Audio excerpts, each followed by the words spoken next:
அஸ்ஸலாமு அலைக்கும் வரஹ்மத்துல்லாஹி வபரகாத்துஹு. அல்ஹம்துலில்லாஹி நஹ்மதுஹு வ நஸ்தஈனுஹு வ நஸ்தக்ஃபிருஹு வ நஊது பில்லாஹி மின் ஷுரூரி அன்ஃபுஸினா வ மின் ஸய்யிஆத்தி அமாலினா. மன் யஹ்திஹில்லாஹு ஃபலா முதில்ல லஹு வ மன் யுضلில்ஹு ஃபலா ஹாதிய லஹு. வ அஷ்ஹது அன் லா இலாஹா இல்லல்லாஹு வஹ்தஹு லா ஷரீக லஹு வ அஷ்ஹது அன்ன முஹம்மதன் அப்துஹு வ ரசூலுஹு. அம்மா பஅத். கண்ணியத்திற்குரிய எல்லாம் அல்ல அல்லாஹ் ஜல்ல ஷானஹு தஆலாவின் நல்லடியார்களே, அவுலியாக்கள் அற்புதம் செய்வார்கள் என்ற ஒரு தவறான கருத்தை மக்கள் மத்தியிலே விதைத்து தர்கா வழிபாட்டை நியாயப்படுத்தக்கூடியவர்களுக்கு உண்மையை விளக்குவதற்காக இந்த அவுலியாக்கள் பெயரால் சொல்லப்படுகிற இந்த கராமத் என்று சொல்லப்படுகிற அற்புதங்கள் உண்டா என்பதை நம்ம பார்த்து வருகிறோம். அதில் சென்ற வாரம் அப்துல் கார் ஜீலானி என்று சொல்லப்படக்கூடிய முஹிதீன் ஆண்டவர் என்று பாமர மக்களால் குறிப்பிடப்படக்கூடிய அவர் மீது தான் ஏராளமான அற்புதங்கள் செய்வதாக கதை கட்டியிருக்கிறார்கள். ஆனால் அவரை நம்ம ஆய்வு செய்து பார்க்கும் பொழுது அவர் ஒரு மார்க்க அறிஞராகவோ ஒரு நல்வழி காட்டக்கூடியவராகவோ ஒரு ஹதீஸ்களை பற்றி புரிந்தவராகவோ இருக்கவில்லை என்பதற்கு பல சான்றுகளை அவருடைய நூலில் இருந்தே நம்ம எடுத்து காட்டினோம். சென்ற வாரம் ஒவ்வொரு நாளைக்கு ஒரு தொழுகை, வெள்ளிக்கிழமை தொழுகை, சனிக்கிழமை தொழுகை, ஞாயிற்றுக்கிழமை தொழுகை என்று ஒவ்வொரு நாளைக்கு ஸ்பெஷல் தொழுகை, வகை வகையான தொழுகையை அவர் உண்டாக்குனார். இப்படி ரசூல்லா சொன்னாங்களான்னா சொல்லலை, இவராக தான் சொல்கிறார். ரசூல்லா பேரை பயன்படுத்தி சொல்கிறார். எந்த ஒரு ஹதீஸ் நூலில் இல்லைன்னு சொல்கிறோம். இந்த விஷயங்களை எதுக்கு சொல்கிறோம்னு கேட்டால், இந்த அப்துல் கார் ஜீலானி என்பவரை பற்றி தமிழகத்தில் உள்ள அதிகமான மார்க்க அறிஞர்கள் அதிகமாக பில்டப் கொடுக்கிறார்கள். அவுலியாக்களின் தலைவர் என்றும் பெரிய ஞானி என்றும் அவருக்கு நிகரான ஒரு அறிஞர் இல்லை என்றும் அந்த மாதிரி ஒரு பில்டப் கொடுத்த காரணத்தினால தான் அவர் பேரில் மூழுதை வச்சுக்கிறாங்க. சுப்ஹான மூழுதுக்கு அப்புறம் மொய்தீன் மூழுது தான், ரசூல்லா பேரில் மூழுதுக்கு அப்புறம் இவருக்கு தான் அடுத்த மூழுது என்கிற அளவுக்கு இவரை புகழ்கிறாங்களே. அவருடைய தகுதி என்னன்னு விளங்குறதுக்கு தான் இதெல்லாம் சொல்கிறோம். அந்த மக்கள் அதிகமாக ஒரு இமேஜை அவர் மீது உண்டாக்கி வைத்து கொண்டு அவர் தான் ரசூல்லாவுக்கு அடுத்து அவர் தான், இன்னும் சொல்ல போனால் ரசூல்லாவுக்கு மேலே என்றெல்லாம் சொல்லி வைத்திருக்கிறார்கள். அந்த கதைகளையெல்லாம் நம்ம அவருடைய கதைகளை சொல்லும் பொழுது விளக்குவோம். அப்போ அந்த அடிப்படையில் தான் சென்ற வாரம் என்ன சொன்னோம்னு கேட்டால், ஒவ்வொரு கிழமைக்கு ஒரு தொழுகை, ஒவ்வொரு நாளைக்கு ஒரு தொழுகை என்று சொல்லி வச்சுருந்தாரா. அதே மாதிரி அவருடைய இந்த உண்ணியத்து தாலிபின்கிற புக்கில் எழுதுகிறாரு, இரவு தொழுகைன்னு எழுதுகிறார். போன வாரம் சொன்னது பகல் தொழுகை. இரவு தொழுகைன்னா என்னன்னு கேட்டால், சனிக்கிழமை இரவுக்கு ஒரு தொழுகை, ஞாயிற்றுக்கிழமை இரவுக்கு ஒரு தொழுகை, திங்கக்கிழமை இரவுக்கு ஒரு 7 நாளையும் குறிப்பிட்டு ஒவ்வொரு நாள் இரவுக்கு ஸ்பெஷல் தொழுகை இருக்குது. இப்படி உண்டாக்குறதா இருந்தால் யார் அல்லா தானே சொல்லியிருக்கணும், அல்லாவுடைய ரசூல் தானே சொல்லியிருக்கணும். அல்லாவும் சொல்லலை, ரசூலும் சொல்லலை. இவங்க மதுஹபுவாதிகளுடைய கணக்கில் சொல்கிறாருந்தா மதுஹபுக்கு தமிழையாக இருக்கணும்ல.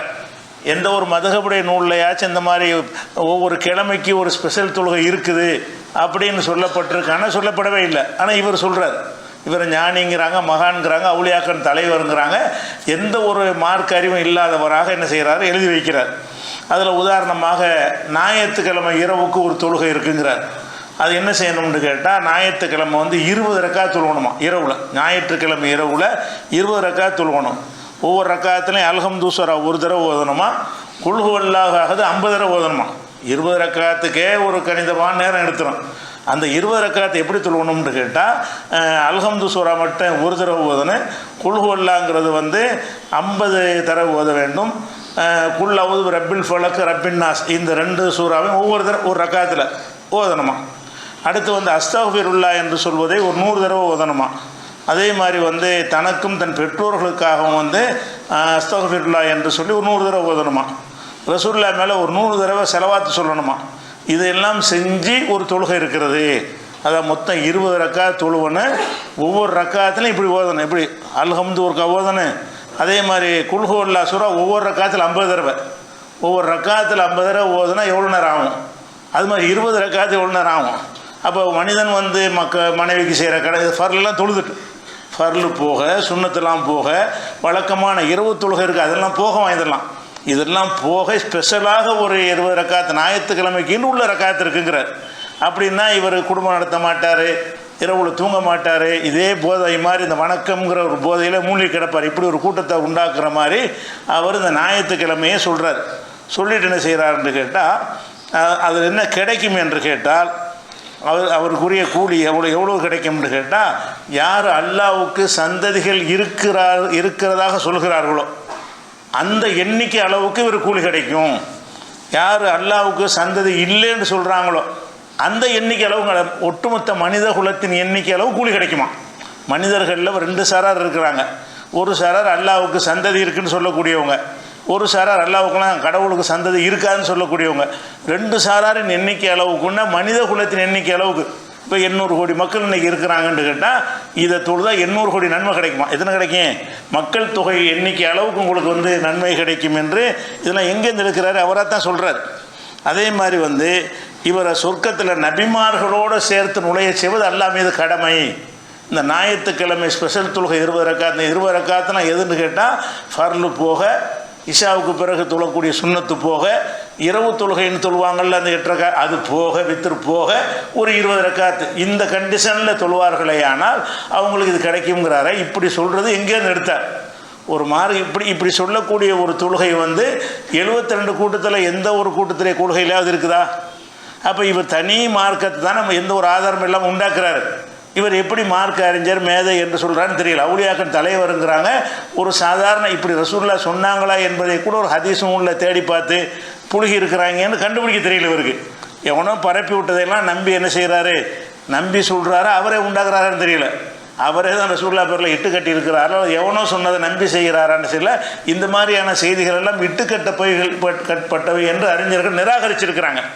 அப்படி ஒரு தொழுகை ஞாயிற்றுக்கிழமைக்கு உண்டாக்கிட்டாரா. அதுக்கப்புறம் திங்கக்கிழமைக்கு என்ன செய்யணும்ன்ற ராத்திரில இரவு தொழுகை தான் இது. திங்கக்கிழமை இரவில் என்ன செய்யணும்னு கேட்டால் 4 ரக்காத். திடீர்னு 20 ஆகும், ஒரு நாளைக்கு 4 போயிடும். அப்போ ஞாயிற்றுக்கிழமைக்கு 20 ரக்காத் தொழுவணுமாச்சா, திங்கக்கிழமை ஒவ்வொரு திங்கக்கிழமைக்கு 4 ரக்காத் தொழுவணும். அதில் என்ன செய்யணும்னு கேட்டால், அல்ஹம்து சூரா ஒரு தடவை முதல் ரக்காத்தில் ஓதணுமா, குல் ஹுவல்லா சூரா 10 தடவை ஓதணுமா. அது மாதிரி 2வது ரக்காத்தில் அல்ஹம்து ஒரு தடவை, குல் ஹுவல்லா 20 தடவை. 3வது ரக்காத்தில் அல்ஹம்து ஒரு தடவை, குல் ஹுவல்லா 30 தடவை. 4வது ரக்காத்தில் அல்ஹம்து ஒரு தடவை, குல் ஹுவல்லா 40 தடவை. ஒவ்வொரு ரக்காத்துக்கு 10 அந்த சூறா ஓதணுமா. இப்படியெல்லாம் ஓதி அப்புறமேல் ஓதி முடித்த பிறகு 75 தடவை குல் ஹுவல்லா ஓதணுமா. தொழுகை முடிச்சுட்டு 75 தடவை ஓத வேண்டும். அதே மாதிரி அஸ்தக்ஃபிருல்லா என்று சொல்லி ஒரு 75 தடவை ஓத வேண்டும். அது மாதிரி ரசூலுல்லாஹ் மேலே ஒரு ஸலவாத்து ஒரு 75 தடவை ஓதிவிட்டு அவன் எந்த தேவையை கேட்டாலும் அது உடனே நிறைவேறும். அது சொல்கிறார். இப்படி ஒரு தொழுகை உண்டாக்கி திங்கக்கிழமை இரவுக்கு ஒரு தொழுகை இருக்கிறது. இந்த தொழுகையை இந்த முறையில், அந்த தொழுகைக்கு முறை வேறு. பொதுவாக 2 ரக்காத் தொழுன்னு மார்க்கம் எவ்வளோ லேசாக்கி வச்சுருக்கு. ஒரு ரக்காத்துக்கு 100 தடவை ஓது, 50 தடவை ஓதுன்னு எதாவது கேள்விப்பட்டிருக்கிறீங்களா? தொழுகையில் ஓதும் பொழுது ஒரு சூறாவை 100 தடவை ஓது, 50 தடவை ஓதுங்கிற மாதிரி ஒரு தொழுகை ரசூலுல்லாஹ் காட்டி தந்து இது வரைக்கும் கேள்விப்பட்டிருக்கிறீங்களா? இவர் தான் என்ன செய்கிறாரு, 50 தடவை ஒரு ரக்காத்தில் 40 தடவை குல் ஹுவல்லா ஓத சொல்கிறார். 30 தடவை ஓதுங்கிறார், 20 தடவை ஓத சொல்கிறார். அப்போ இதெல்லாம் இவராத்தான் உண்டாக்குறார். நல்லா விளங்குது. ஒரு விவரமான ஆளாக தெரியல.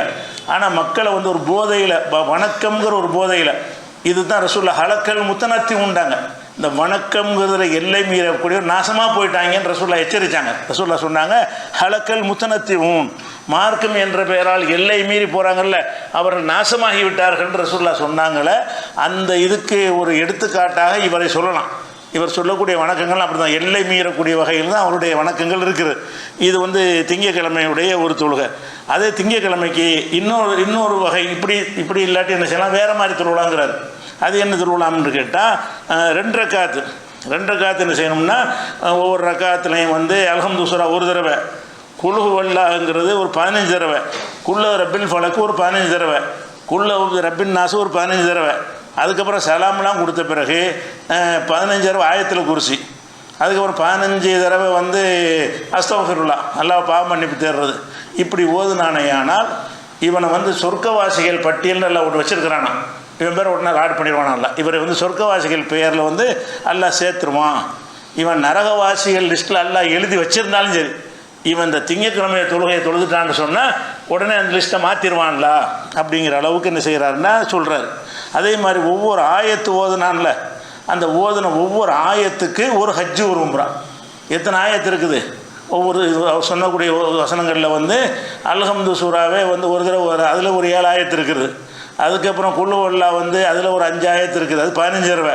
அப்போ 75. அப்போ 75 ஹஜ்ஜு உம்ரா. இப்படி ஒரு வசனத்துக்கு ஒரு ஹஜ்ஜு உம்ரா கூலி எல்லாம் என்ன செய்வான், கொடுப்பான். அவன் இறந்துட்டான்னு சொன்னால் ஒரு திங்கக்கிழமை தொழுதுட்டு அடுத்த திங்கக்கிழமைக்கு இடையில செவ்வாய்க்கிழமையோ புதன்கிழமையோ வியாழக்கிழமையோ செத்துட்டான்னு சொன்னால் ஷஹீதாக தான் இறப்பான். அவனுக்கு ஷஹீத் அந்தஸ்து இப்படி எங்கேருந்து எடுத்த வெறும் ஒரு அவுளியாக்கன் தலைவருங்கிறீங்க, பெரிய மார்க்க அறிஞருங்கிறீங்க. இந்த மார்க்கத்தை யாராச்சும் சொல்லியிருக்கிறாங்களா? குர்ஆன் ஹதீஸை நீங்கள் பின்பற்றாத ஆளுக்க வச்சுருவோம். குர்ஆன் ஹதீஸ் இல்லாட்டாலும் நீங்கள் இமாம்கள் பெரியார்கள்னு சொல்கிறீங்கல்ல, அவங்க யாராவது சொல்லியிருக்கிறாங்களா? இப்னு தைமியா சொல்லியிருக்கிறாரா? இப்னு ஹஜர் சொல்லியிருக்கிறாரா? சுயூத்தி சொல்லியிருக்கிறாரா? அல்லது ஷாஃபி மாலிகி ஹம்பலிங்கிறீங்களா? அவங்களாவது சொல்லியிருக்கு. யாருமே சொல்லலையே. ஒருவரும் சொல்லாமல் ஒரு 700 வந்து ஒரு ஆள் என்ன செய்கிறாரு, 700 வருஷமாக யாரும் சொல்லாத ஒரு மார்க்கத்தை வந்து புதுசாக ஒருத்தர் சொல்கிறாருன்னா இட்டுக்கட்டப்பட்டது தானே அது. மார்க்கத்தில் சங்கிலி தொடர் இருக்கும்ல. நம்ம 5 வேளை தொழுகைன்னு சொல்கிறோம்னு கேட்டால் ரசூலுல்லாஹ் காலத்திலேருந்து இன்றைக்கி வரைக்கும் தொடர்ச்சியாக சொல்லிகிட்டே வருவாங்க. ரசூலுல்லாஹ் காலத்தில் சொல்லியிருப்பாங்க, சஹாபாக்கள் காலத்தில் சொல்லியிருப்பாங்க, தாபியீன்ல சொல்லியிருப்பாங்க. அப்போ இன்றைக்கு நம்ம ஒன்றை பாங்குன்னு சொல்கிறோம்னு சொன்னால் இந்த பாங்கு ரசூலுல்லாஹ் காலத்தில் இருந்து அதுக்கு சங்கிலி தொடர் இருக்குது, அதுக்கு ஒரு தொடர்ச்சி இருக்கிறது. இப்படித்தான் இஸ்லாமிய மார்க்கத்தினுடைய எல்லா வணக்க வழிபாடுகளும் இருக்கும். இவர் சொல்லக்கூடியது ஸ்டார்டிங்கே இப்போ தான் ஆரம்பிக்குது, 700 இவர்லேருந்து ஆரம்பிக்குது. இவருக்கு முந்தி இப்படி ஒன்று இருந்ததே கிடையாது. இவர் தான் முதல்ல உண்டாக்குறாருன்னா அவர் என்ன மாதிரியான இடத்துல வைக்கிறது. பெரிய மகானில் வைக்கிற விட்டுருவோம். ஒரு சாதாரண உங்கள் அஜர்த்துமார் மதிக்கிறீங்கல்ல, அந்த இடத்துல வைக்க இயலுமா? அந்த அளவுக்குள்ள ஒரு அறிவுள்ள வாட்சி இருந்திருக்கிறாருன்னா இருக்கலை. இதுலேருந்து விளங்குகிறது. இதுக்கு அடுத்து என்ன செய்கிறாருன்னா, திங்கக்கிழமையாச்சா, அதுக்கப்புறம் செவ்வாய்க்கிழமை தொழுகன்னு ஒன்று இருக்குதான். அது என்ன செய்யணும்னு கேட்டால் 12 ரக்காத் தொழுகணுமா. ஒவ்வொரு ரக்காத்தில் அல்ஹம்து சூரா ஒரு தடவை, இதாஜா நசுருல்லாங்கிறது 5 தடவை. அதாவது செவ்வாய்க்கிழமை ஒரு நாளைக்கு டிசைனாக கற்பனை பண்ணுறாரு. இதுக்கு வந்து 12 ரக்காத் தொழுகணும். இதில் ஒரு அல்ஹம்து சூரா ஒரு ரக்காத்தில், அடுத்த ரக்காத்தில் இதாஜா நசுருல்லாங்கிற ஒரு 5 தடவை. இப்படியாக ஒரு 12 ரக்காத்து தொழுதார்கள். பனல்லாஹு தஆலா லஹு ஃபில் ஜன்னத்தி பைத்தன், சொர்க்கத்தில் ஒரு மாளிகை இவருக்காக எல்லாம் எழுப்புகிறான். சொர்க்கத்தில் ஒரு மாளிகையை எழுப்பிடுறான். அந்த மாளிகை எப்படிப்பட்டதுன்னு கேட்டால், ஒவ்வொரு மாளிகை வந்து துன்யாவுடைய மாதிரி 7 மடங்கா. இந்த துன்யா இருக்குல்ல, இது மாதிரி 7 மடங்கு பெருசாக ஒரு மாளிகை அவருக்காக எழுப்புகிறான்னு செவ்வாய்க்கிழமைக்கு எழுதி வச்சிருக்கிறார். செவ்வாய்க்கிழமை கம்மியாக தான் சொல்கிறார். அடுத்ததாக புதன்கிழமை இரவுக்கு, இதெல்லாம் இரவு தொழுகை, காலை தொழுகை எல்லாம் போன வரேன்னு சொல்லிட்டோம். புதன்கிழமை இரவில் தொழுகிற தொழுகைன்னு என்ன செய்கிறாரு, அடுத்து ஒன்று கொண்டு வர்றாரு. அவர் என்ன செய்கிறாருன்னா, புதன்கிழமை இரவு என்ன செய்யணும்னா கம்மி 2 ரக்காத் தான். 2 ரக்காத்து என்ன செய்யணும்னா, முதல் ரக்காத்தில் அல்ஹம்து சூரா போதுன்னு ஒரு தடவை, 2வது ரக்காத்தில் ஃபலக்கு சூரா வந்து 10 தடவை. அது மாதிரி அது 2வது ரக்காத்தில் வந்து ரப்பின் நாஸ் அது ஒரு 10 தடவை ஓதணும். ஃபலக்கு நாஸ் 10 தடவை ஓதணும். அப்படி ஓதுவானையானால் அந்த ஓதுகிற ஒவ்வொரு நாளும் என்ன செய்வாங்கன்னா 70,000 மலக்குகள் வந்து இறங்குவாங்களாம். இவர் வந்து புதன்கிழமையை தொழுது முடித்தவுடனே அந்த இடத்துக்கு 70,000 மலக்குகள் வந்து நான் பதிவு பண்ணுறேன்னு போட்டி போட்டுக்கொண்டு இவரை ரெக்கார்ட் பண்ணுவாங்க அப்படின்னு எழுதி வச்சிருக்கிறார். இதெல்லாம் அவர் பேரில் சொன்ன பொழிகள் இல்லை, அவரே எழுதினது. அவர் பேரில் இட்டுக்கட்டி யாரை சொல்லி அப்படிப்பட்ட செய்தி இல்லை, அவர் எழுதியதாக சொல்கிறார். இந்த குன்யத்து தாலிபிங்கிற புக்கில் தான் ரசூல்லா பேரை பயன்படுத்தி இதை சொல்கிறாரு. நான் ரசூல்லா அப்படி சொன்னது கிடையாது. ரசூல்லா சொல்லாத ஒன்றை ரசூல்லா சொன்னதாக இட்டு கட்டி புடுகி இருக்கிறார். அதை நம்ம பார்க்குறோம். அதே மாதிரி வந்து வியாழக்கிழமை இரவுக்குன்னு ஒரு தொழுகையை சொல்கிறார். அந்த வியாழக்கிழமை இரவு தொழுகை மட்டும் எப்போ தொழுகணும்னு கேட்டால் மகரிபுக்கும் இஷாவுக்கும் இடையில தொழுகணுமா. மற்ற தொழுகைலாம் இஷாவுக்கு பிந்தி. வியாழக்கிழமை தொழுகை எப்போ தொழுகணும்னு கேட்டால் மன்சல்லா லைலத்துல் ஹமீஸு மாபைனல் மகரிபி உள் இஷாயி ரக்காத்தேனி, மகரிபு இஷாவுக்கு மத்தியில் 2 ரக்காத் தொழ வேண்டும். தொழும் பொழுது ஒவ்வொரு ரக்காத்தில் அல்ஹம்து சூரா ஒரு தடவை ஓதணும், ஆயத்துல் குர்சி ஒரு 5 தடவை ஓதணும், குல் ஹுவல்லாஹ் சூரா வந்து ஒரு 5 தடவை ஓதணும், ஃபலக்கு நாசு அந்த கடைசி 2 சூறாக்களும் ஒரு 5 தடவை ஓதணும். இதை ஓதி முடிச்சுட்டு ஒரு 15 தடவை வந்து என்ன செய்யணும், அவன் வந்து பாவ மன்னிப்பு தேடணும். இஸ்திக்பார் அஸ்தக்ஃபிருல்லாஹ்னு சொல்லணும். அதுக்கப்புறம் இந்த நன்மையை வந்து என்னுடைய தாய் தந்தையருக்கு நான் சேர்க்குறேன்னு சொல்லணுமா. ஒரு நன்மையை சேர்க்கவே முடியாது. இந்த நன்மைகளை என் தாய் தந்தையருக்கு சேர்க்கிறேன்னு ஒரு துவா செய்யணுமா. இப்படி செஞ்சால் அவன் தாய் தந்தையருக்கு எவ்வளோ தொல்லைப்படுத்தினவனாக இருந்தாலும் சரி, எவ்வளோ அநியாயம் பண்ணி இருந்தாலும் சரி, அந்த தாய் தந்தையருக்கு செய்கிற கடமை நிறைவேற்றி விட்டான். தாய் தந்தையருக்கு செய்கிற அநியாயத்தெல்லாம் செஞ்சு விட்டு என்ன செய்யணுமா, வியாழக்கிழமை தொழுகையை தொழுதுட்டீங்கன்னு சொன்னால் உங்களுக்கு வந்து அது தாய் தந்தையருக்கு செஞ்ச கடமையை நிறைவு செஞ்சது ஆயிடுவீங்க அப்படின்னு சொல்லி அது இப்போ வியாழக்கிழமைக்கு ஒரு தொழுகையை சொல்கிறார். அடுத்து என்ன செய்கிறாருன்னா வெள்ளிக்கிழமை, இதெல்லாம் இரவு தொழுகை எல்லாமே. வெள்ளிக்கிழமை இரவு என்ன செய்யணும்னு கேட்டால் மகரிபுக்கும் இஷாவுக்கும் இடையில் 12 ரக்காத் தொழுகணும். வெள்ளிக்கிழமை இரவு ஒவ்வொரு ரக்காத்தில் அல்ஹம்து சூரா ஒரு தடவை, குல் ஹுவல்லாஹதுங்கிற சூரா 11 தடவை ஓதினால் அவனுக்கு என்ன கூலி கிடைக்கும் என்று சொன்னால் 12 வருஷம் அல்லாவை வணங்கிய ஒரு கூலி கிடைக்கும். இந்த 12 ஒரு ரக்காத்துக்கு ஒரு வருஷ கணக்கு. 12 ரக்காத்து வெள்ளிக்கிழமை இரவு தொழுது விட்டீர்கள் என்று சொன்னால் 12 வருஷம் தொழுதிங்கன்னு கிடைக்கும். அதே மாதிரி 12 வருஷம் நோன்பு நோத்த நன்மை கிடைக்கும். 12 வருஷம் விடாது நோன்பு வைத்தால், ரமணான் நோன்பு இல்லை, அந்த டெய்லி நோன்பு வைக்கிறது, பகல் பூரா நோன்பு வச்சு இரவுனா நின்று வணங்குறது, அந்த மாதிரி 12 வருஷம் ஒருத்தர் செய்தார் அவருக்கு எவ்வளோ கூலி கிடைக்குமோ அந்த கூலி கிடைக்கும்னு இப்படி மக்களை போதை ஏற்றுறாரு. எப்படி அல்லாஹ்வை பயப்படுறாங்க, அல்லாஹ் மேலே பக்தி வச்சுக்கிற மக்களுக்கு மார்க்கம் லேசானதுங்க, இப்படிப்பட்டது இஸ்லாத்தில் கிடையாது, மூழ்கி போகக்கூடாது, கணவனுக்கு செய்கிற கடமை, மனைவிக்கு செய்கிற கடமை, உனக்கு செய்கிற கடமை, கண்ணுக்கு செய்கிற கடமை, இதையெல்லாம் மார்க்கம் கட்டு தந்திருக்கிறது, உங்களை நீங்களே வேதனைப்படுத்திக்கிறாதீங்க அப்படியெல்லாம் சொன்ன ஒரு மார்க்கத்தை எடுத்து சொல்லாமல் என்ன செய்கிறாரு, இதில் கடை ராத்திரி தொழுகைக்கு வந்துரு, பகல் தொழுகைக்கு வந்துரு அப்படின்னு சொல்லி ஒவ்வொரு நாளைக்கும் ஸ்பெஷல் தொழுகைகளை உண்டாக்கி இதெல்லாம் செஞ்சால் அல்லாவுடைய பவர் வந்துடும். அது பின்னாடி சொல்கிறார், அல்லாவுடைய பவர் வந்துடுமா, அவர் பிடிக்கிற கையெல்லாம் அல்லாவுடைய கையாக போயிடுமா, அவருடைய கண் அல்லாவுடைய கண் ஆகிவிடும், பிறகு அல்லாஹ் ஆகிடுவாருங்கிற அளவுக்கெல்லாம் எழுதி வச்சிருக்கிறார். அப்போ அந்த மாதிரி விஷயத்துக்கு என்ன செய்கிறாருன்னா இந்த வெள்ளிக்கிழமை தொழுகையை ஒன்று சொல்கிறார். அதே மாதிரி இன்னொரு தொழுகை வெள்ளிக்கிழமைக்கு, அதாவது ஒருத்தர் இஷா தொழுகைக்கு பிறகு ஜமாத்தோடு தொழுது விட்டு, இஷாவுக்கு பிறகு 2 ரக்காத்து சுன்னத்தை தொழுது விட்டு, அதுக்கு பிறகு ஒரு 10 ரக்காத் தொழ வேண்டும். வெள்ளிக்கிழமை இரவுக்கு 2 வகையான தொழுகையை அறிமுகப்படுத்துகிறார். முதல் சொன்னது மகரிபுக்கு இஷாவுக்கு மத்தியில் ஒரு 12 ரக்காத்துட்டார். இது என்னென்னு கேட்டால் இஷாவுக்கு பிந்தி என்ன செய்யணுமா, சும்மா சல்லா பாதகா அது 10 ரக்காத்தின், இஷாவுக்கு பிறகு ஒரு 10 ரக்காத், அது ஒரு 12, இஷாவுக்கு பிறகு ஒரு 10 ரக்காத் தொழணுமா, அதில் ஒவ்வொரு ரக்காத்தில் அல்ஹம்து ஓதணுமா, அதுக்கப்புறம் குல் ஹுவல்லாஹ் சூரா ஒரு தடவை ஓதணுமா, ஃபலக்கு நாஸ் அந்த சூறா ஒவ்வொரு தடவை ஓதணுமா, பிறகு 3 ரக்காத்து வித்திரு தொழுவணுமா, வித்திரு தொழுதுட்டு வலது பக்கம் ஒரு கழிச்சு படுத்து தூங்கிடணுமா, தூங்குற நேரமே இருக்காது ஒரு சொல்கிறபடி, ஆனால் தூங்கணுமா, தூங்கின பிறகு இப்போ கண்ணம்மா ஐயா லைலத்துல் கத்ரி, லைலத்துல் கத்ரை முழுசும் நின்று வணங்கினால் என்ன 1000 மாதம் இருக்குல்ல அந்த நன்மையில் கிடைச்சி போயிருங்கிறார். லைலத்துல் கத்ரில் வணங்கின நன்மை அது மாதிரி நன்மை கிடையாதுன்னு நல்லா சிலாகித்து சொல்கிறான். லைலத்துல் கத்ரி என்பது ஹைரும் மின் அல்ஃபி ஷஹர், 1000 மாதங்களை விட மேலானது, அதுக்கு நிகரான ஒரு நாளே கிடையாது இஸ்லாத்தில். லைலத்துல் கத்ருக்கு ஈக்குவலான ஒரு நாள் கிடையாது. அப்படிங்கிற அளவுக்கு ஒரு மகத்துவமிக்க ஒரு நாள் இருக்கிறது. இவர் என்ன சொல்கிறாரு, இவர் கண்டுபிடிச்சி தர இந்த தொழுகை நீங்கள் தொழுதீங்க என்று சொன்னால் லைலத்துல் கத்ர் வணக்கம் கிடச்சி போயிடும் அப்படின்னு சொல்கிறாரு. இது வெள்ளிக்கிழமை இரவுக்குள்ள தொழுகை. அதுக்கடுத்து என்ன செய்கிறாருன்னா சனிக்கிழமை இரவுக்குன்னு ஒரு தொழுகையை சொல்கிறார். கடைசி ஞாயிற்றுக்கிழமையிலேருந்து ஆரம்பித்தோம். சனிக்கிழமை தொழுகை என்னென்னு கேட்டால் இதுவும் மகரிபுக்கும் இஷாவுக்கு மத்தியில் தான் தொழுகணுமா, 12 ரக்காத். அப்படி தொழுதானையானால் அவருக்கு சொர்க்கத்தில் அல்லாஹ் ஒரு மாளிகையை கட்டுறானா.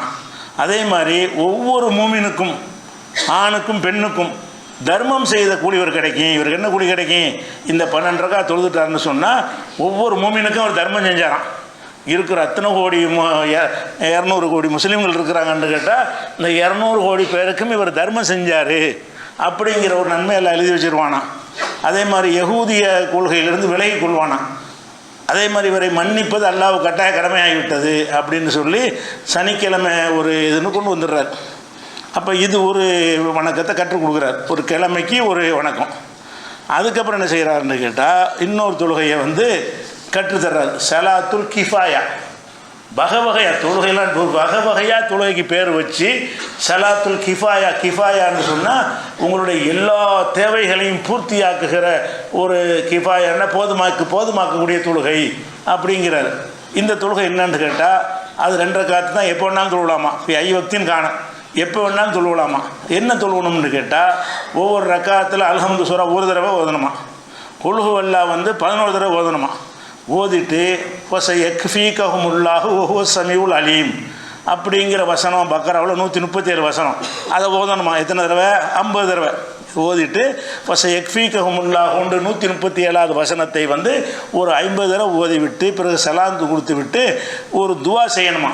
அவர் துவா அவராக உண்டாக்குன துவா. இந்த ஒரு துவாவை அடித்து கம்ப்யூட்டரில் எதுவும் அடித்து பார்த்தாலும் ஹதீஸில் இருக்காது. இந்த துவா ரசூலுல்லாஹ் சொன்னதாக இருக்காது, ஹதீஸுகளில் காணப்படாது, இவர் தான் உண்டாக்குன துவா. அதில் என்ன பல விதமான வார்த்தைகள்லாம் போட்டு திறமையெல்லாம் காட்டி இப்ராஹிமை நெருப்புலேருந்து காப்பாற்றியவனே, ஃபிரௌன்ட்டு இந்த மூசாவை காப்பாற்றியவனே அப்படி இப்படின்னு அடைமொழிலாம் போட்டு என்ன செய்கிறாரு, ஒரு துவாவை சொல்கிறாரு. இப்படிலாம் செஞ்சான்னு சொன்னால் அவனுடைய எல்லா கவலைகளும் தீர்ந்துவிடும். போதும், இதே போதும். ஒன்றுங்க தனியாகவும் கோரிக்கை வைக்க வேணாம். சலாத்துல் கிஃபாயான்னு ஒரு தொழுகையை தொழு. இன்றைக்கி கேள்விப்பட்டே இருக்க மாதிரி சலாத்துல் ஹாஜத்து கேள்விப்பட்டிருப்பீங்க, சலாத்துல் இஸ்திகாரான்னு கேள்விப்பட்டிருப்பீங்க, சலாத்துல் கிஃபாயத்து நேராக கேள்விப்பட்டிருக்கீங்களா? நானே இப்போ தான் கிதாப் பார்த்து முதல்ல கேள்விப்படுறேன். அப்போ சலாத்துல் கிஃபாயான்னு ஒரு தொழுகை இருக்குங்கிறத எந்த மதுஹப் நூல்லையும் கூட சொல்லப்படவில்லை. அப்போ இப்படி கிஃபாயா தொழுகைன்னு ஒன்று தொழுவுங்கன்னு ஒரு புது தொழுகை என்ன செய்கிறாரு, உண்டாக்குறாரு. அதே மாதிரி ஒருத்தனுக்கு மனித உரிமை நீங்கள் மீறிட்டீங்க, கடன் வாங்கிட்டு கொடுக்கல, அல்லது ஏமாற்றி விட்டீங்க, அல்லது அவனை அடித்து விட்டீங்க, ஏதோ ஒருத்தவங்க ஒரு மனித ஹக்கை நீங்கள் மீறிட்டீங்க. அப்படி மீறிட்டீங்கன்னு சொன்னால் அவன் ஆள் மூத்தா போயிட்டான், அவன்கிட்ட போய் நீங்கள் மன்னிப்பு கேட்க வாய்ப்பு இல்லை, வாங்க அபகரித்து திருப்பி கொடுக்க முடியலை. இதுக்கு போய்ட்டு சலாத்துல் ஹுசமா, எதிரிகளுக்கான தொழுகை. நம்ம வடக்கு எதிரி இருக்காங்கல்ல, எதிரிகளுக்கு உரிய தொழுகைன்னு ஒரு தொழுகை இருக்குதான். இந்த தொழுகையை தொழுதுட்டீங்கன்னு சொன்னால் அவனுக்கு நீங்கள் என்ன செஞ்சுருந்தாலும் சரி இது கணக்கு நேராயிரும். அல்லாவே மன்னிக்க மாட்டேங்கிறான். என்ன செஞ்சாலும் சரி, ஒரு அடியானுக்கு ஏதாவது தப்பு செய்தாயானால் அந்த அடியான் மன்னிக்காட்டி அல்ல மன்னிக்க மாட்டான். அல்லது என்ன செய்வான், அப்படி மன்னிக்காமல் மௌத்தா போயிட்டோம்னு சொன்னால் நம்ம நன்மை அவனுக்கு கொடுத்துருவான். நான் ஒரு ஆளை ஏமாற்றிட்டேன்ட்டு வைங்க, மறுமை நாளில் என்னுடைய நன்மையை பிடிங்கி அவனுக்கு எல்லாம் கொடுத்துருவான். அவன்கிட்ட அந்த நன்மையெல்லாம் முடிஞ்சு போச்சுன்னு வைங்க, அப்போ அவன் தீமை எடுத்து ஏந்திரலில் வச்சுருவான். அங்கே தான் தீர்வு அங்கே இருக்குது. ஒன்று இந்த உலகத்திலே பாவம் மன்னிப்பு வாங்கிக்கிறங்க, இல்லைன்னு சொன்னால் மறுமையில் அவன் அல்லாட்ட கேஸு கொடுப்பான். அவனுக்கு அல்ல நியாயம் வழங்குவான். எப்படி நியாயம் வழங்குவான், எவன் உனக்கு ஏமாத்தினானோ அவன் அமல் உனக்கு, அவன்கிட்ட அமலே இல்லைன்னு சொன்னால் உன் தீமையத்துக்கு அவனுக்கு கொடுத்துருவேன். இப்படி தான் மார்க்கத்தில் நம்ம பார்த்த குர்ஆன் ஹதீஸில் இருக்குது. இவர் என்ன செய்கிறாருன்னு கேட்டால் இதுக்குன்னு ஒரு கொண்டு வர்றாரு. எப்படின்னு கேட்டால் 4 ரக்காத்து ஒரு சலாமில் சொல்லணுமா. முதல் சூறாவில் முதல் ரக்காத்தில் அல்ஹம்து ஒரு தடவை, குல்ஹு அல்லாங்கிற ஒரு 10 தடவை. 2வது ரக்காத்தில் அல்ஹம்து சூரா ஒரு தடவை, குல்ஹு அல்லா 11 தடவை, குல்யாஹுல் காஃபிர்னு ஒரு 3 தடவை. 3வது ரக்காத்தில் அல்ஹம்து ஒரு தடவை, 10 தடவை குல்ஹு அல்லாஹு ஓதணும். அப்புறம் அல்ஹாக்கு முத்தகாசுர்னு ஒரு தடவை ஓதணுமா. 4வது ரக்கா இதெல்லாம் எங்கேருந்து எந்த வகையில் கண்டுபிடிச்சான்னு தெரியல. இதெல்லாம் வஹி மூலமாக மட்டும்தான் சொல்ல முடியும். அல்லாட்டிருந்து வஹி நபிமார்கள் தான் இதெல்லாம் சொல்ல முடியும். இவராக சொல்கிறார் இதை ஓதுன்னு சொல்லி. அதே மாதிரி 4வது ரக்காத்தில் அல்ஹம்து ஓது, 15 தடவை குல்ஹு அல்லாஹ் ஓது, ஆயத்துல் குர்சி ஒரு தடவை ஓதிடணுமா. ஓதிட்டு இறைவா நான் இந்த ஆளுக்கு நான் அநியாயம் செஞ்சுட்டேன், இந்த நன்மை அவருக்கு சேர்த்து வச்சிருந்துருவான். நீ யார் சொத்தையே அபகரிச்சிருப்பீல்ல, மறுமையில் அவன் கேஸ் கொண்டு வராமல் இருக்கணுமாக இருந்தால் இவர் கண்டுபிடிச்சி தர்ற இந்த புது தொழுகையை தொழுது விட்டு என்ன செய்யணும், இறைவா நான் இந்த தொழுகையுடைய நன்மையை அவனுக்கு கொடுத்து விடு. நான் ஒருத்தனை ஏமாற்றிட்டேன்ல, ஒருத்தனை அடிச்சிட்டேன்ல, ஒருத்தனுக்கு மோசடி பண்ணிட்டேன்ல, அவனுக்கு இதை சேர்த்து விடு அப்படின்னு துவா செஞ்சிட்டோம்னு சொன்னால் அவனுக்கு உரிய மறுமையில் கணக்கு தீர்ந்துருச்சு. அவருடைய எதிரிக்கு கொடுக்க வேண்டிய எல்லா ஹக்கும் நிறைவேற்றிட்டான்னு அர்த்தம். அப்போ மனித உரிமைகளுக்கு அல்லாவை என்ன செஞ்சாலும் மன்னிக்க மாட்டேங்கிறான். அல்லாஹ் மனிதன் மன்னிக்காத வரைக்கும் அல்லாஹ் மன்னிக்க மாட்டேன்னு சொல்லக்கூடிய ஒரு மார்க்கத்தில் இருந்து கொண்டு மனிதர்களுக்கு செய்கிற அநியாயத்தை தைரியமாக செய்ய தூண்டுற மாதிரி இருக்குது.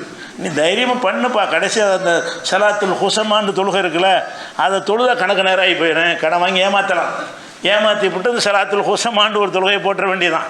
இப்படின்னு சொல்லி என்ன செய்கிறாரு, அது ஒரு விஷயத்தை கற்றுத்தர்றாரு. இது மாதிரி விஷயமாச்சா. அடுத்து என்ன செய்கிறாருன்னு கேட்டால் சலாத்துல் உத்தகா, இது ஷவ்வால் மாதத்தில் மட்டும் தொழுகணுமா.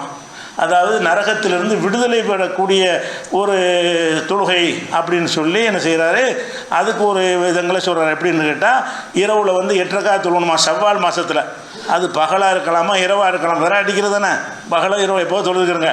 ஒவ்வொரு ரக்காத்தில் அல்ஹம்து சூரா ஓதுங்க, 15 தடவை என்ன செய்யணும் குல்ஹு அல்லாஹ் ஓதுங்க. அதை ஓதி முடித்தவுடனே 70 தடவை தஸ்பீஹ் சொல்லுங்கள் சுப்ஹான் அல்லாஹ். அதே மாதிரி ஒரு 70 தடவை ரசூலுல்லாஹ் மேலே செலவாத்து சொல்லுங்கள். சொல்லிவிட்டு இந்த தொழுகை நீங்கள் தொழுதுகிறீர்களே என்று சொன்னால் இதை தொழுதவனுக்கு என்ன கிடைக்கும்னா சஜிதாவிலேருந்து தலையை உயர்த்துவதற்குள்ள அவனுடைய எல்லா பாவம் மன்னிக்கப்பட்டுரும். சஜிதாவில் இருக்கிறீல்ல, சஜிதாவிலேருந்து தலையை ஒசத்துறதுக்குள்ளேயே உங்களோட எல்லா பாவம் மன்னிக்கப்பட்டு விடும். அப்படியே மூத்தா போயிட்டீங்கன்னு சொன்னால் ஷஹீதாக தான் மூத்தா போவீங்க. அதே மாதிரி பிரயாணத்தில் இருக்கும்போது இந்த தொழுகையை தொழுதானேயானால் பிரயாணம் லேசாக போயிடும். அவன் எந்த இடத்துக்கு போய் சேர நினைக்கிறானோ ஈஸியாக போய் சேர்ந்துருவான். அவன் கடனாளியாக இருந்தான் என்று சொன்னால் கடன் தீந்துரும். இந்த தொழுகையை தொழுதால் கடனாக இருக்குன்னு வைங்க, இந்த ஸ்பெஷல் தொழுகையை தொழுதுற வேண்டியது. தொழுதுட்டு பார்த்தா கடன் அடைஞ்சிடும். கடன் நல்லா அடைச்சிடுவானா? இந்த மாதிரி என்ன செய்கிறாருன்னு கேட்டால், இப்படி கிழமைக்கு ஒரு தொழுகைன்னு உண்டாக்கியிருக்கிறார். எதுக்கு இதை நம்ம உங்களுக்கு சொல்கிறோம்னு கேட்டால், இவர் அவுலியாக்கன் தலைவர் மகான் அதை செஞ்சார், பயங்கரமான அற்புதங்கள் அவிழ்த்து விட்டுருக்குறாங்க. அதெல்லாம் கேட்டீங்கன்னா உங்களுக்கு இன்னும் பெரிய கோபம் வரும். இவங்க இந்த மாதிரி இல்லாமல் செஞ்சுருக்கிறாங்கன்ற அளவுக்கு அல்லாவை விட இவர் பெரிய ஆள் மாதிரி காட்டியிருக்கிறாங்க. அது பின்னாடி நம்ம பார்க்குறோம். அதுக்கு முன்னாடி என்ன செய்யணும்னா, நீங்கள் நினைக்கிற அளவுக்கு உள்ள ஒரு ஆள் கிடையாது. எத்தனை அறிஞர்கள் இருந்திருப்பாங்க, அவங்க பேரில் மற்றவங்க புழுகியிருப்பாங்க பொய்களை. ஆனால் இவர் அப்படி இல்லை, இவரே தான் எல்லாம் செய்கிறார். இந்த விஷயங்கள் அந்த சித்தாந்தத்தை உண்டாக்குனது யார்? இவர் தான் உண்டாக்கி இருக்கிறார். அதனால் அதிகமாக மக்களை வழிகெடுத்த விஷயத்தில் வருது. இதெல்லாம் செஞ்சால் என்ன அந்தஸ்து உங்களுக்கு கிடைக்கும் என்றால், அல்லாஹ்வுடைய அந்தஸ்து கிடைக்கும்னு சொல்கிறார்ல, அதற்குரிய சான்றுகளை இன்ஷா அல்லாஹ் நம்ம என்ன செய்வோம், அடுத்தடுத்த வாரங்களில் பார்ப்போம்.